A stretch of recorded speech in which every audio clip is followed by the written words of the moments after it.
आप तक टाइम्स में आपका स्वागत है। आम आदमी पार्टी के कार्यकर्ता ने खोली बीजेपी के खोखले वादों की पोल। हिमाचल प्रदेश, प्रकाश चंद शर्मा।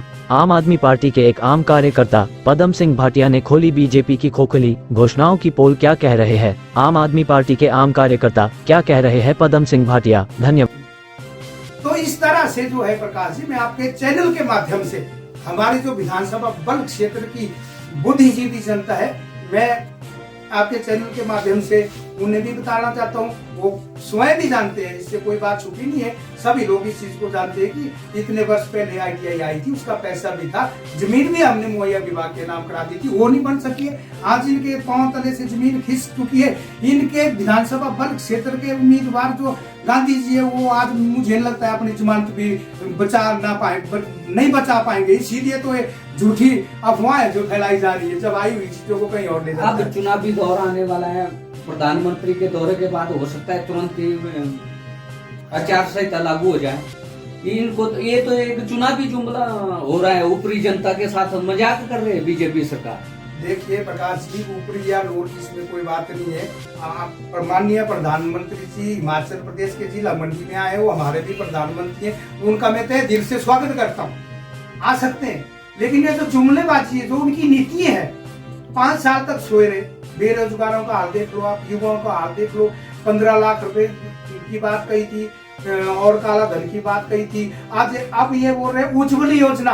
उज्ज्वल योजना क्या है? उज्ज्वल योजना वो पहले कह रहे थे जी हमारी माताओं की आंखें खराब हो जाती है, उनके हार्ट को खतरा हो गया, हम अपनी माताओं बहनों के लिए जो है उज्ज्वल योजना चला रहे हैं। मैं प्रकाश जी आपके चैनल के माध्यम से बता देना चाहता हूँ, आज जो उज्ज्वल योजना है वो पता क्या बन गई है? उसमें 400 का सिलेंडर आता था, आज वही सिलेंडर 1200 का है। आज जो ये इनकी माताओं बहनों की जो किडनी और आंखें खराब हो रही थी, उस लकड़ी के चूल्हे थे। प्रकाश जी, मैं आपके चैनल के माध्यम से बता देना चाहता हूँ कि जो आज इस गैस के और पेट्रोल के वो उज्ज्वल योजना के ऊपर ही बोलूंगा। आज उसके रेट सुन के जो हमारी माताएं बहनें जो खाना बनाती है, उनके जो कीमतें बढ़ी है, उनसे उनकी आंखें, दिमाग और फेफड़े खराब होने लग गए। आज तो ये हाल हो गया कि शर्म के मारे लोगों, हमारी माता बहन घर में सिलेंडर लाती जरूर है, 100 पीस भर के कोने में पड़ा रहता है, ताकि कोई मेहमान आ जाए तो जी सिलेंडर निकाला। ऐसे इतना पैसा कहां से लाएंगे? बढ़ चढ़कर जो युवा, हमारे जो युवा है, जो हिंदुस्तान का भविष्य है, वो सभी युवा जो है बढ़ चढ़कर भाग ले रहे हैं। कह रहे हैं पदम सिंह भाटिया जी हम आपके साथ हैं, हम माननीय केजरीवाल जी की नीतियों के साथ है, आप आगे बढ़ो, हम तुम्हारे साथ हैं। तेजराम ठाकुर जी, आप आम आदमी पार्टी के हिमाचल प्रदेश के सचिव हैं। सचिव होने के नाते जो अभी पदम सिंह भाटिया जी ने कहा, उन बातों से आप पूरी तरह से सहमत है या नहीं है? जी नमस्कार प्रकाश जी, जो पदम सिंह भाटिया ने आपके सामने जो कहा, बिल्कुल मैं इस बात से बिल्कुल सहमत हूँ। जो उन्होंने कहा बहुत अच्छा कहा, बहुत बढ़िया है, और जो उन्होंने कहा बिल्कुल सही। धन्यवाद तेजराम ठाकुर। भाटिया जी नमस्कार। आपको भी नमस्कार। आप तक टाइम्स में एक बार फिर से आपका स्वागत है। मैं आपके माध्यम से ये जानना चाहता हूँ कि 2 दिन पहले जो विधायक साहब निर्वाल कोऑपरेटिव बैंक का उद्घाटन किया, उसके ऊपर आप कमेंट दें, अपनी प्रतिक्रिया दें। प्रकाश जी, आपके चैनल के माध्यम से मैं ये बल्क विधानसभा क्षेत्र के लोगों को अवगत कराना चाहता हूँ कि जैसे आपने कहा कि यहाँ बैंक का उद्घाटन किया, समझ चाहूँगा बैंक का उद्घाटन नहीं, एक ATM का उद्घाटन जो हमारे माननीय विधायक साहब इंद्र सिंह गांधी उन्होंने किया। नहीं, उसके ऊपर आप अपनी प्रतिक्रिया दें कि वो ATM, विधायक साहब कहते हैं कि वो ATM हमारी सरकार के द्वारा लगाया है। ऐसा पूछो ना प्रकाश जी, आप ऐसा पूछो, उसके बारे में मैं पूरी बल्क विधानसभा क्षेत्र की पूरी जनता को उसकी हकीकत से अवगत कराना चाहता हूँ। ये जो ATM यहाँ माननीय हमारे विधायक साहब जो है, जैसा कि मैं पहले भी कई बार आपके चैनल के माध्यम से विधानसभा बल्क क्षेत्र के लोगों को बता चुका हूँ कि ये जो हमारे विधायक साहब हैं, इनकी कुर्सी जो है खिसक चुकी है और इनके पांव तले जमीन भी खिसक चुकी है। और एक आनंद फानन में हर रोज जो है बल्क विधानसभा क्षेत्र के लोगों को बेवकूफ बनाने का काम कर रहे हैं, जबकि बल्क विधानसभा के लोग जो है बहुत संस्कृति सभ्य और बहुत बुद्धिजीवी आदमी है। अब मैं आता हूँ उस मुद्दे पर। आपने कहा जैसे विधायक साहब ने ATM का उद्घाटन किया, इसमें वास्तविकता ये है प्रकाश जी कि ये जो ATM है, ये शायद 2012 या 2013 वर्ष में यहाँ कोई एक मैनेजर थे, मैं व्यक्तिगत रूप से उनका नाम नहीं लेना चाहता हूँ। मैंने एक गाड़ी जो है लोन के ऊपर ली थी, मेरी 2 महीने की किस्त टूटी थी, तो जो मैंने लोगों से उधार लेके पैसे जो मेरी एफडी थी कुछ 2-3 लाख रुपए की, वो 2 महीने की किस्त रुकने के बाद ही उन्होंने जो है मैनेजर साहब ने अपनी मर्जी से। गुरुदेव जी नमस्कार, आप एक हाई कोर्ट के वकील हैं और शिमला तो आपका आना जाना लगा रहता है, गाड़ियों में भी बातें होती है कि जी कौन पार्टी क्या कर रही है। अब तीसरा पार्टी आम आदमी पार्टी हिमाचल प्रदेश में आ रही है, तो अभी पदम सिंह भाटिया जी ने जो बातें कही है आप उन बातों से सहमत है? क्योंकि किसान इस टाइम हर वर्ग पीड़ित है, तो कृपया अपनी प्रतिक्रिया व्यक्त करें।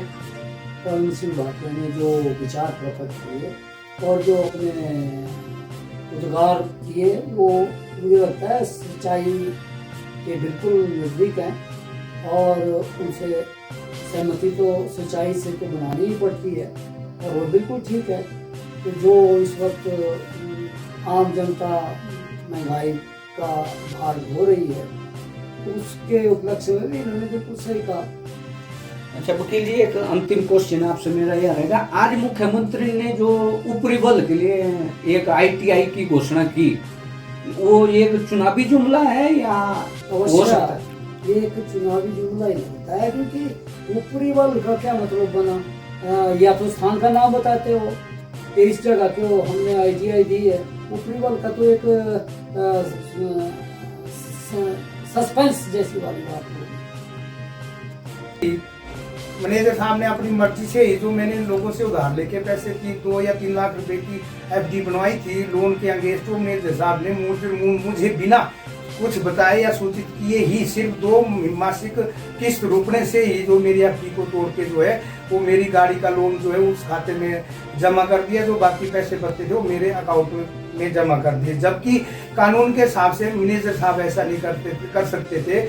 उस संदर्भ में मैंने एक शिकायत जो है शिमला इनके हेड ऑफिस को भेजी थी, जिसकी इंक्वायरी के लिए डीएम डिस्ट्रिक्ट मैनेजर मंडी उस समय के जो है आजकल एमडी शायद सुंदरनगर में है, वो इस शिकायत को सुनने के लिए आए और जनता के प्रति उस मैनेजर के प्रति भारी रोष था। जब इंक्वायरी यहाँ हुई तो इंक्वायरी जो है ये फॉरेस्ट रेस्ट हाउस में हुई, जिसमें इंक्वायरी केस में बाजार के बहुत व्यापारी वर्ग लोग जिनके साथ उन्होंने मैनेजर साहब ने अन्याय किया हुआ था, वो सभी लोग टैक्सी यूनियन के प्रधान उसमें के चूड़ामणि, पूर्व प्रधान भूतपूर्व सैनिक मोहनलाल शर्मा जी व अन्य टैक्सी स्टैंड के सभी पदाधिकारी व सभी सदस्य जो है उस इंक्वायरी को में शामिल हुए, जिसमें स्वयं मैं भी था। तो जब डीएम साहब ने सारी बातें सुनी तो जो है मैनेजर साहब के आगे जो है कार्रवाई जो भी उनकी विभागियां बनती थी उससे हमें कोई लेना देना नहीं है, वो उन्होंने की। तो उस समय जो है बाजार के नगर पंचायत के जो व्यापारी लोग थे, टैक्सी यूनियन के सभी लोग, उसमें स्वयं मैं था, हमारे बहुत सारे युद्ध साथी और महिलाएं भी उपस्थित थी। तो डीएम साहब जी से अनुरोध करके जो हमने जो है सभी लोगों ने अनुरोध किया था कि हमें जो है कोऑपरेटिव बैंक रूपांचल में एक एटीएम उपलब्ध कराया जाए। और डीएम साहब का मैं धन्यवाद करता हूं, जो उस समय के डीएम साहब थे, उन्होंने हम सब लोगों की बात को तुरंत मानकर जो है यहाँ के लिए एटीएम स्वीकृत कर दिया। उसके बाद एटीएम आ भी गया।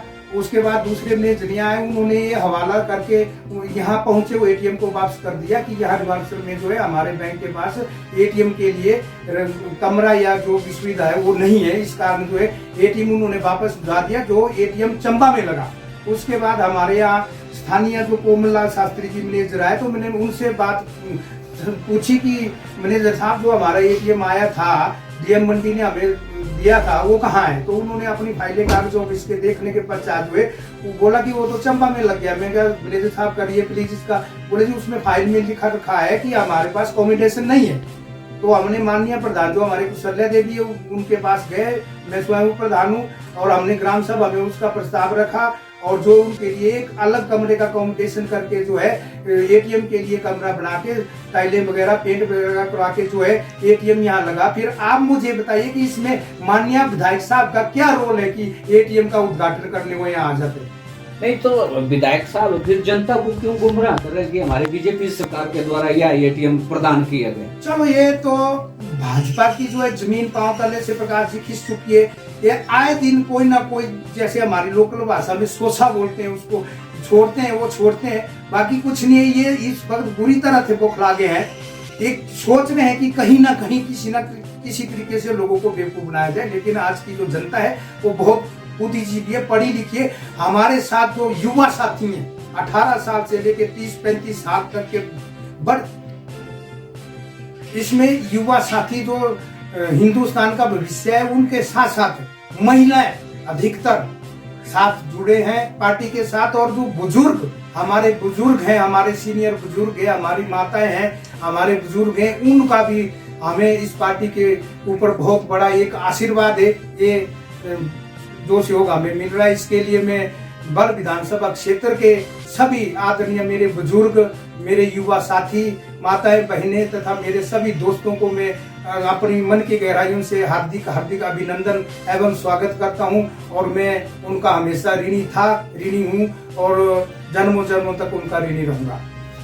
पदम सिंह भाटिया जी, मैं आपसे यह भी जानना चाहता हूँ, जैसे आज मुख्यमंत्री ने नेरचौक में घोषणा की कि ऊपरी बल के लिए ITI प्रदान की जाए, उसके ऊपर चार मतलब आप अपनी प्रतिक्रिया दे सकते? यह तो प्रकाश जी वही बात है। अब ये ऊपरी और लोअर बल कब से आने लग गया, ये क्यों आने लगा, इसकी आवश्यकता क्या है आने की, जबकि विधानसभा बल क्षेत्र हमारा एक है।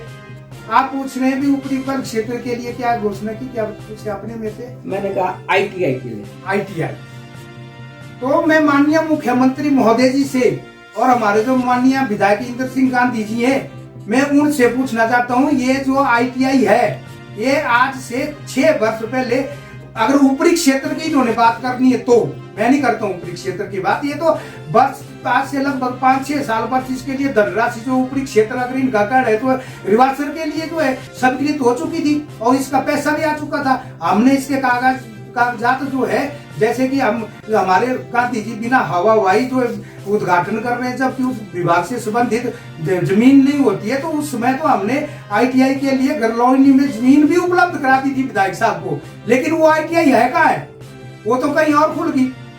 चलो बल में खुली, अब इस बात की खुशी है। लेकिन अब वो ऊपरी क्षेत्र कहाँ से आ गया, जब आई हुई थी हमने जमीन उपलब्ध कराई हुई थी, वो कहाँ गई? आज लोगों को फिर गुमराह कर रहे हैं हमारे माननीय मुख्यमंत्री साहब भी।